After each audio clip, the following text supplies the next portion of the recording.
Сәлем достар, қалайсыздар? Мына видеоны қазір видеоның өзі сөйлесін, сосын арасында мен өзім айтатынды айтып бөлісіп отырамын.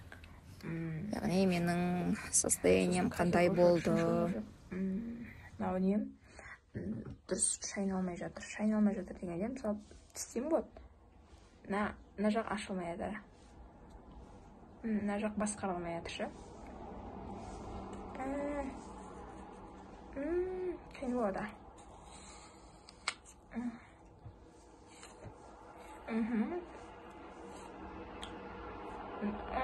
Мына жаққа өткізуде кішкене қиын болады. Тіл басқарып отыр, бірақ тіл нормально.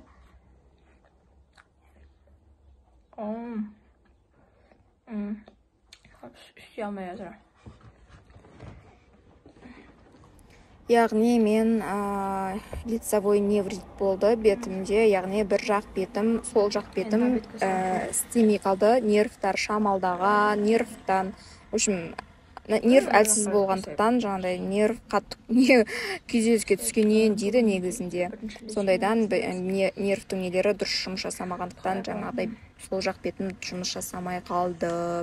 Енді менің, яғни ол қалай басталды? Менің кешке тіс жуып жатқан кезде, тісімді шаятын кезде ауызымды дұрыс шая алмай бастадым. Сосын құлағым ауырай бастады. Кәдімгі мен ол уже тісіме қарай берді. Мен ойладым, тісім ауырып жатыр деп ойладым.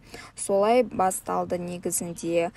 Яғни басты жуып жатып қалғаннан, кептірмегеннен, дұрыс кептірмегеннен сол жағдайлардың бәрі әсер етеді. Және де күйзелістен де болады дейді.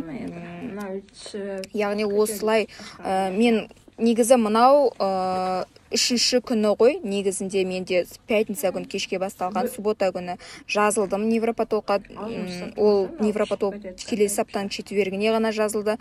В общем, невропатолог іздеп таппағандықтан мен не істедім, воскресенье демалыс күні еш жер істемегендіктен мен восточный медицинаға жүгініп, өзімше енді интернеттен ізденіп не алғам ғой, жаңағы бетке массаж жасап, ине салып, солай түзулей берейін деген ғой бетімді алдын алып.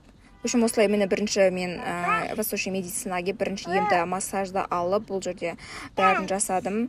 Нәтижесі қандай болып жатыр, көріп жатырсыздар. Емді бірінші рет қабылдадым. Сосын мына көзім жыбылықтатқанмен, бірақ мына бетім қозғалысы аз. Мен мына көзім жұмаймайым ше, мына жақта көзді. Қасты көтере алмаймын, мына жақ көтереді, мына жақ көтермейді.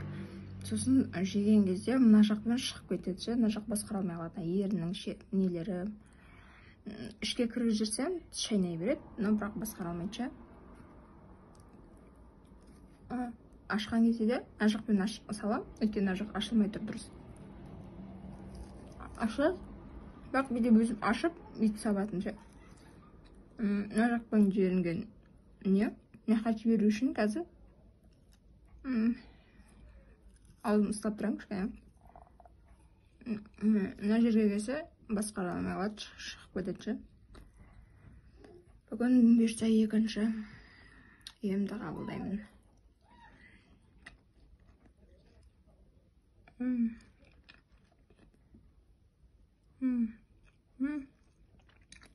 Шайнайтын кезде кішкене қиын дегенде дұрыс емес ше. Так, бүгін үшінші күн, үшінші емнен келдім. Бірақ дым нәтиже жоқ, керісінше. Мысалы қараңыздар, көзім моргать еткені кішкене слабылау болды, ну, более нормально. И аузым, мысалы, мына жақ уже сезбейді дұрыс. Сезбейді дегенде қимылдамайды. Мысалы, уже мына жақ қарай қимылдап кетеді. Деп үфіре алмайсың. Мысалы, үф деген кезде үфіре алмайсың. Мұрында да мына жақ қимылдайды, мына жақ қимылдамайды уже. Көзді жұмған кезде мына жақ слабы жұмады. Осындай үшінші күнде осындай болып тұр. Короче, иглотерапиядан дым нәтиже жоқ. Осындай. Бірінші күні видеосын көрдіңіздер ғой. Бірінші күні видеосы мен баратын күні өзін түсіріп алғанмын. Үшінші күнде қандай нәтиже болып тұр. Шығыс медицинасынан нәтиже болмағандықтан, керісінше болғандықтан, білесіздер ғой, енді жай жатқанша невропатологқа дейін мен алдын ала берейін деп ойладым, бірақ енді нәтиже болмады. Сондықтан да четверг күні невропатологқа бардым. Невропатолог мені сразу Жезқазғандағы Самсунгке, яғни больницаға жіберді жатуға. Ол жерде барып тексерілдім, өттім, жаңа таңым көрдіңіздер ғой, уколмен басталды, системамен басталды. Одан жаттығулар жасаттым. Мына жерде таңға ас ішіп жатырмын. Яғни маған жаңағы шығыс медицинасында білікті маман болмағандықтан енді айта береді ғой, өзінікін мақтай береді. Бәрібір маманның аты мама, невропатолог бәрі айтты, сен бет қозғалмайтын жағыңды көбірек жұмыс жасатуың керек деп. Сосын жанында жатқан қыз маған кеңес берді, сағыз көп шайна, жаңа істемей жатқан бетің жағымен деді. Сонымен сағыз өшім шайнай бердім ғой, сағыз шайнадым, сол жаңағы сол жақ бетіме қарай сағыз болып қойып, сол жақпен шайнай беремін. Шамасы келмесе, келгенше қаттырақ аузымды ашуға тырыстым. Көріп тұрсыздар ғой, мына жерде мимикамның өзінен.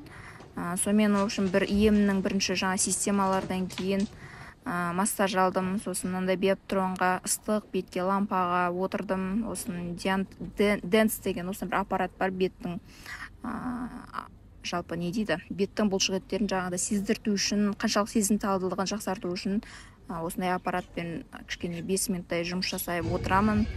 Артынан мимикалық жаңағыда жаттығу жасау залына барамын, сол жерде кішкене осы жерден вообще жақсы кеңес берді маған. Сосын артынан осылай бетіңе жабыстырып береді. Түстен кейін осындай ине алдым. Инені жаңағы невропатологтың өзі оқыған, білікті болғандықтан қай жерге қою керектігін қойып комплекс алдым. В общем, кешке мед пен ұнды араластырып бетіме сол жаңағы суып тиген нервтің бөліктеріне қойды. В общем, осылай таң, осылай атып, осылай батты. Бірақ шүкір қыздар, 18 күнде жақсы нәтижемен шықтым. Яғни дәрілер іштім, система алынды, жаттығулар, комплекс, жаңа көріп тұрсыздар комплекс жаттығулардың физиотерапия бәрін алып, соның нәтижесінде оң нәтижеге жеттім. Шүкір Аллаға, ауырмаңыздар.